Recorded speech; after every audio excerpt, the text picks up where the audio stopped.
دەوڵەتی تورک ڕێبازێکی نوێ بۆ داگیرکردنی باشووری کوردستان بەکاردەهێنێت.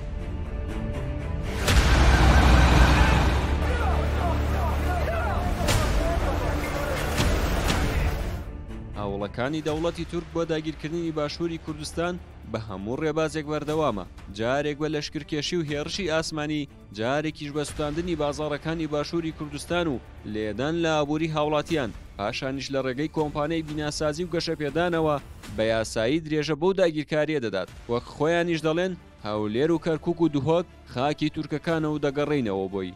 دەوڵەتی داگیرکەری تورک تەنها بە هێرشی ئاسمانی و سەربازیەوە هاوڵی داگیرکردنی خاکی باشووری کوردستان نادات، باڵکو هەموو ڕێبازەکانی داگیرکاری تاقی دەکاتەوە. لە نوێترین هەنگاویشیدا لە ڕێگەی سوتاندنی هەریەک لە بازاڕی ئەحمەداغا لە کەرکووک، بازاڕی لەنگە لە هەولێر و بازاڕی چەلێ لە دوهۆک ڕێگە بۆ شێوازێکی نوێی داگیرکاری خۆش دەکات.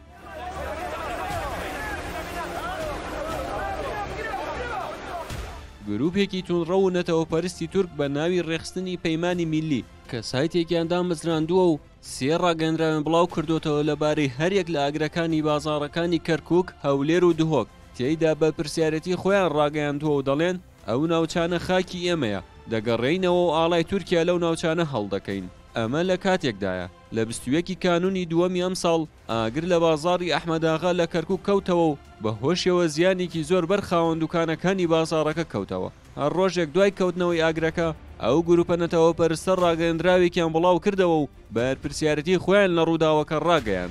لەلایەکی دیکەشەوە لە 27 شوبات ئاگر لە بازاڕی لەنگەی هەولێر کەوتەوە و زیاتر لە 160 دوکان گڕیان گرت، بەمەش زیانی ملیۆنان دۆلاری لێ کەوتەوە. بە هەمان شێوە ڕۆژێک دوای ڕووداوەکە جارێکی دیکە ئەم گروپە ڕاگەندراوێکی دیکەیان بڵاو کردەوە و بەرپرسیارەتی خۆیان لە ئاگرکەوتنەوەکە ڕاگەیان.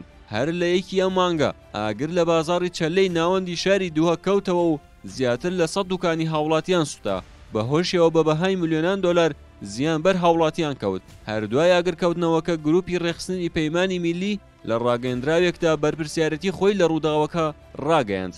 بەرەبەیانی دوێنێش جارێکی دیکە بە شێوەیەکی گوماناوی ئاگر لە بازاڕی لەنگەی هەولێر کەوتەوە و زیانی مادی زۆری بەدوای خۆی داهێنا. تا ئێستاش هۆکاری ئاگرکەوتنەوەکە دەستنیشان نەکراوە.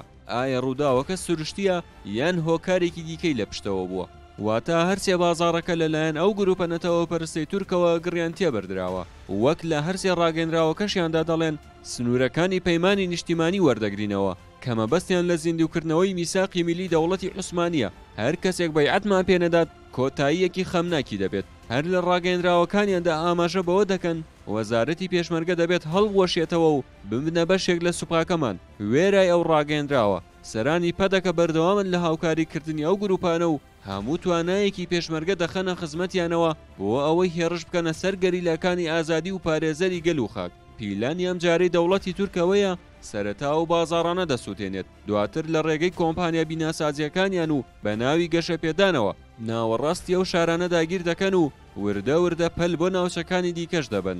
لێرەوە بۆمان دەردەکەوێت دەوڵەتی داگیرکەری تورک و گروپە نەتەوەپەرست و فاشیستەکانی بە هەموو ڕێگا و ڕێبازێک هەوڵی لە ناوبردنی گەلی کورد و داگیرکردنی خاکی باشووری کوردستان دەدەن. بە بەردەوامیش باس لەوە دەکەن کە میساقی میلی زیندوو دەکەنەوە و هەموو ئەو ناوچانەی پێشتر دەوڵەتی عوسمانی داگیری کردبوو جارێکی دیکە داگیری دەکەنەوە.